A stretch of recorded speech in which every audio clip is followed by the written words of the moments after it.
Air India के Ahmedabad Boeing 787 plane crash की पहली आधिकारिक रिपोर्ट अब जारी कर दी गई है और इसके सामने आते ही कई चौंकाने वाले खुलासे हुए हैं।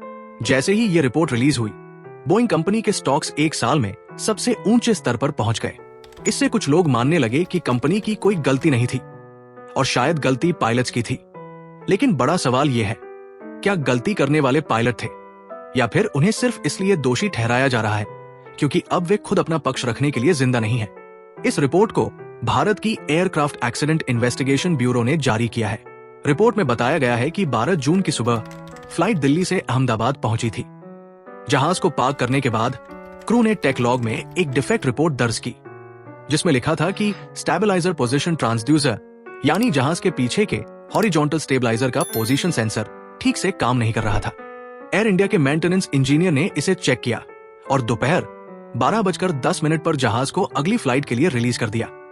इस अगली फ्लाइट के लिए जो 2 पायलट्स सवार हुए वे मुंबई बेस थे और उन्हें पर्याप्त आराम भी मिला था।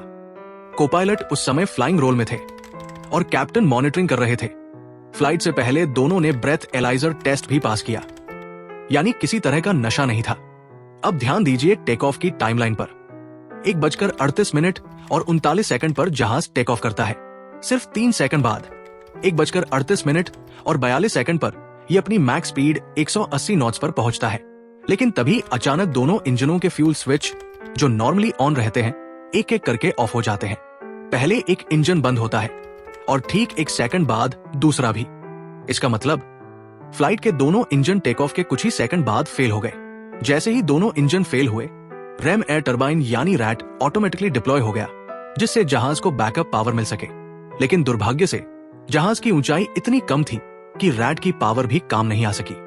इसी बीच कॉकपिट में दोनों पायलट्स के बीच जो संवाद रिकॉर्ड हुआ, उसने पूरी कहानी को और रहस्यमयी बना दिया। एक पायलट पूछता है, "Why did you cut off?" दूसरा जवाब देता है, "I did not do so." अब सवाल यह है, क्या किसी पायलट ने जानबूझकर फ्यूल स्विच को ऑफ किया, या फिर गलती से ऐसा हो गया, या फिर सिस्टम में ही कोई फॉल्ट था? रिपोर्ट में इससे आगे की कोई बातचीत नहीं दी गई, न ये बताया गया कि कौन पूछ रहा था और कौन जवाब दे रहा था। तो क्या इस आधी अधूरी लाइन के आधार पर पायलट को दोषी ठहराना सही है? कुछ लोगों का मानना है कि अगर गलती से स्विच ऑफ होता तो पायलट कहता "What happened?" न कि "तुमने क्यों किया?" लेकिन इसका दूसरा पहलू भी है। जवाब देने वाले पायलट ने साफ कहा, "मैंने नहीं किया।" दूसरी बात, दोनों पायलट्स का ट्रैक रिकॉर्ड बेहतरीन था। कैप्टन के पास 15,000 प्लस घंटे का अनुभव था और रिटायरमेंट की प्लानिंग कर रहे थे। को-पायलट भी 3,400 घंटे से ज्यादा की फ्लाइंग कर चुके थे। कोई मेंटल हेल्थ इश्यू नहीं और शराब के नशे में भी नहीं थे। सबसे अहम बात, फ्यूल कट ऑफ होने के सिर्फ 10 सेकंड बाद दोनों पायलट्स ने फ्यूल स्विचेस को फिर से ऑन कर दिया। पहला इंजन रिकवर हो गया, लेकिन दूसरा नहीं। अब उनके पास समय नहीं बचा था। 1:39 और 5 सेकंड पर पायलट ATC से 3 बार मेडे कॉल करते हैं, लेकिन सिर्फ 6 सेकंड बाद 1:39 और 11 सेकंड पर फ्लाइट डेटा रिकॉर्डर बंद हो जाता है। यही माना जा रहा है कि इसी समय जहाज क्रैश हुआ। तो अब असली सवाल यह है, क्या ये एक जानबूझकर की गई हरकत थी या फिर सिस्टम डिजाइन में ही कोई गड़बड़ी थी? फेडरल एविएशन एडमिनिस्ट्रेशन ने पहले ही 2018 में बोइंग 787 जैसे जहाजों में फ्यूल स्विच के लॉकिंग मैकेनिज्म में संभावित खराबी की चेतावनी दी थी। लेकिन एयर इंडिया ने इसका निरीक्षण नहीं करवाया क्योंकि फेडरल एविएशन एडमिनिस्ट्रेशन ने इसे मैंडेटरी नहीं बल्कि सिर्फ एडवाइजरी बताया था।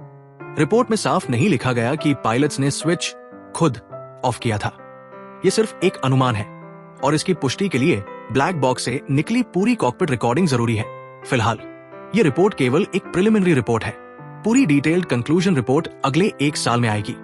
लेकिन सवाल यह है, क्या जनता के सामने पूरी सच्चाई लाई जाएगी या फिर इस बार भी सच्चाई दबा दी जाएगी, जैसे कि 2022 के चाइना ईस्टर्न क्रैश में हुआ था?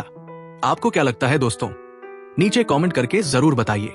अगर आपको यह वीडियो हेल्पफुल लगा हो तो वीडियो को लाइक करें, शेयर करें और हमारे चैनल क्लासिक इंडियन लेगेसी को सब्सक्राइब करना न भूलें। धन्यवाद।